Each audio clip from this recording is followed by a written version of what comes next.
Hello and welcome to the Global Church Project. I'm Graham Hill. Steve Chong is the founding leader and director of the Rice Movement.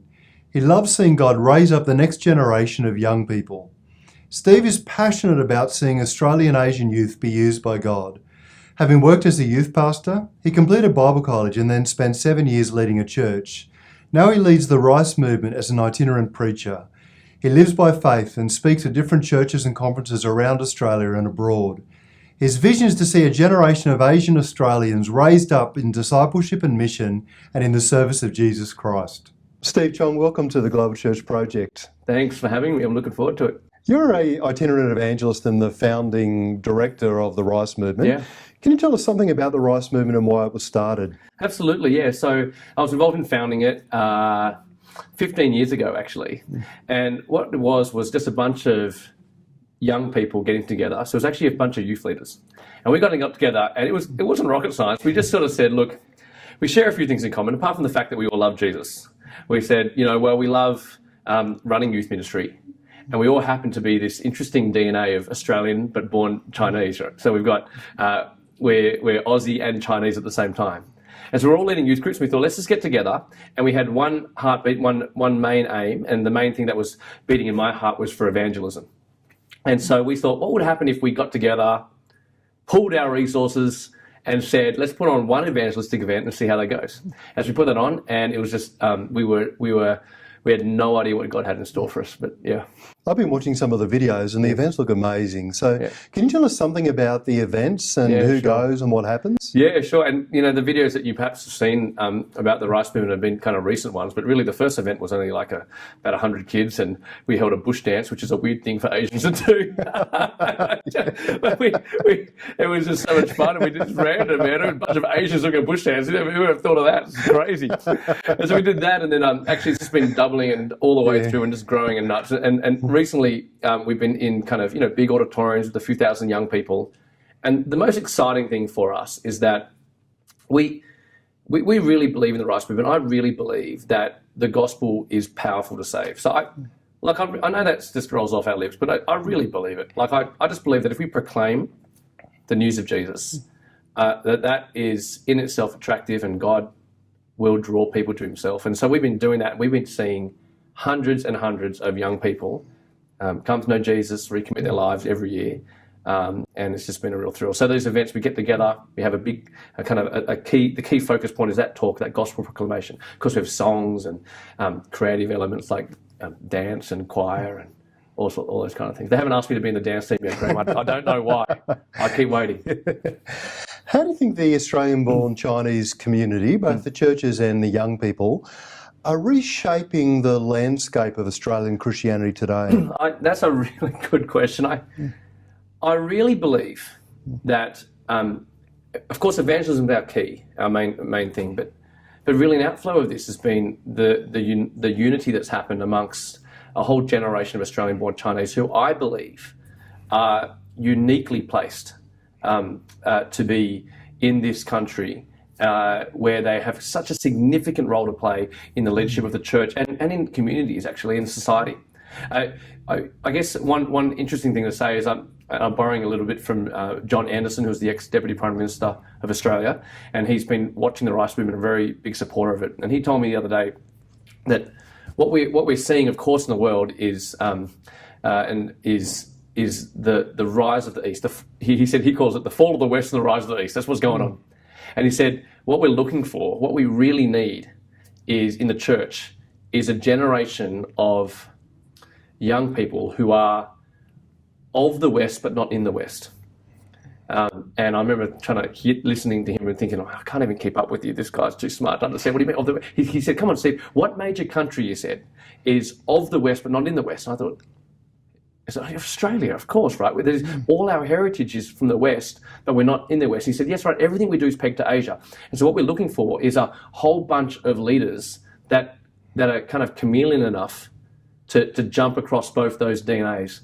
And I think what we see that in Australian-born Chinese, people who are of the West but not in the West. And they've got a key role to play then, I think, for the future of this country. And even perhaps back in towards Asia. Sometimes I see some of our churches seem to be afraid of diversity or a bit of afraid of multiculturalism. How do you think the Australian church can begin to embrace its diversity today? Absolutely. That's a really good question. I think that the Australian church needs to be, just trying to say it in a bit more polite way, but I'm not sure how to. I think the only way I can say it is that they need to open their eyes and see what our country looks like now. Yeah. And the truth is, I look like this country at the moment. Like Exactly. If you look at me, I mean, if you're podcasting, you can't. But if you're listening online, you'll know that you'll say I look entirely Chinese. But if you're hearing me, I sound like you listen to an Aussie, and that's what the new face of Australia really does look like. You know, I don't speak any Chinese, but I do feel Chinese as well as Australian, and I think that the church needs to not see that as a big. They need to shift from thinking, oh, we've got to bridge this gap to these people who are living in Australia, but actually move to this is what Australia looks like now. Yeah.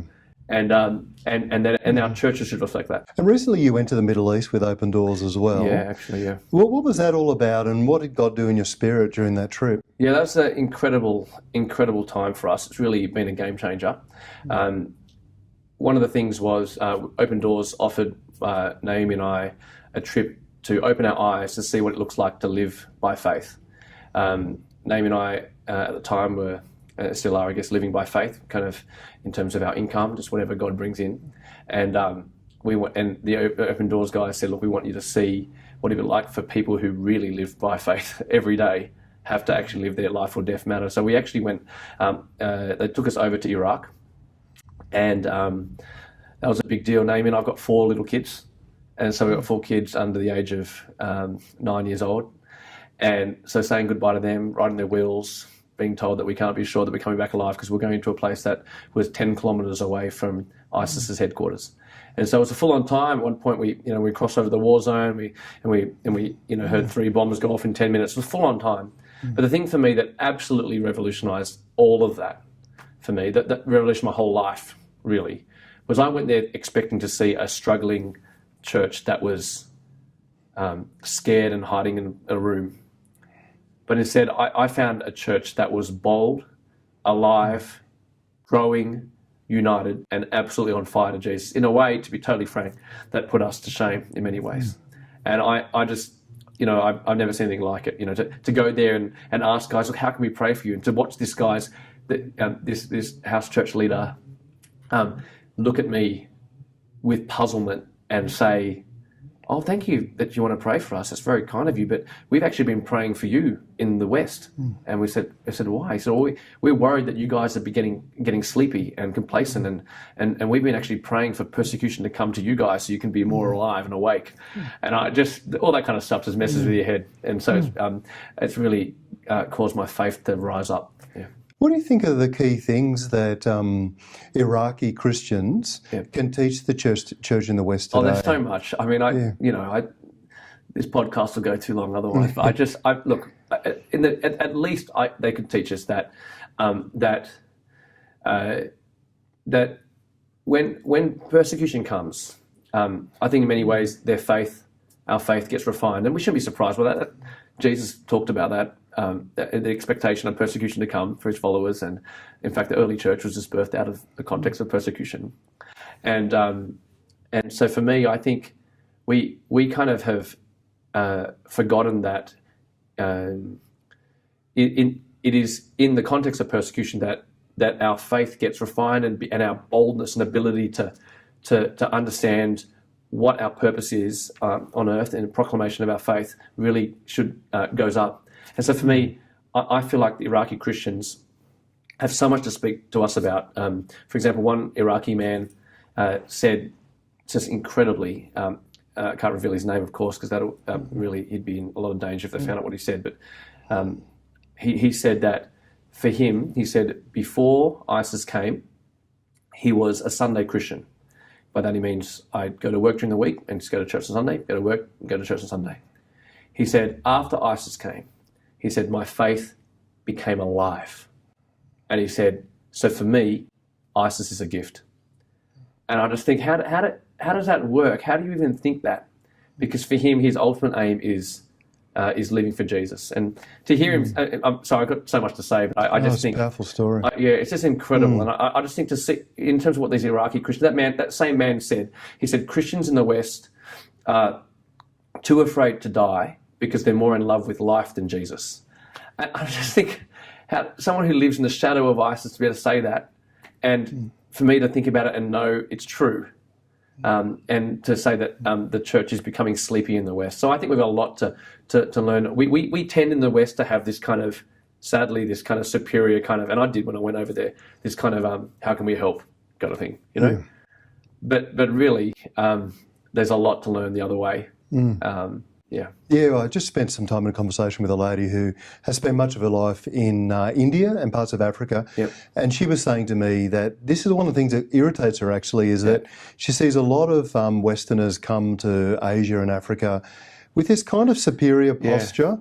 And then sometimes the spirit humbles them, but sometimes they continue to act as though they've got lots to give but nothing to receive. Yeah, it's a real problem, and I think the Western Church. I mean, if I can make such a big call, I think the Western Church. I mean, not that I know much at all, but I at least for myself, I feel like we need to take a humble position and to realise that that in many ways there's so much to learn from the Africans, from the South Americans, and definitely from the China Church in China and Korea and other places.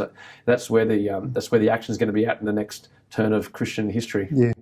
What do you love most about your ministry?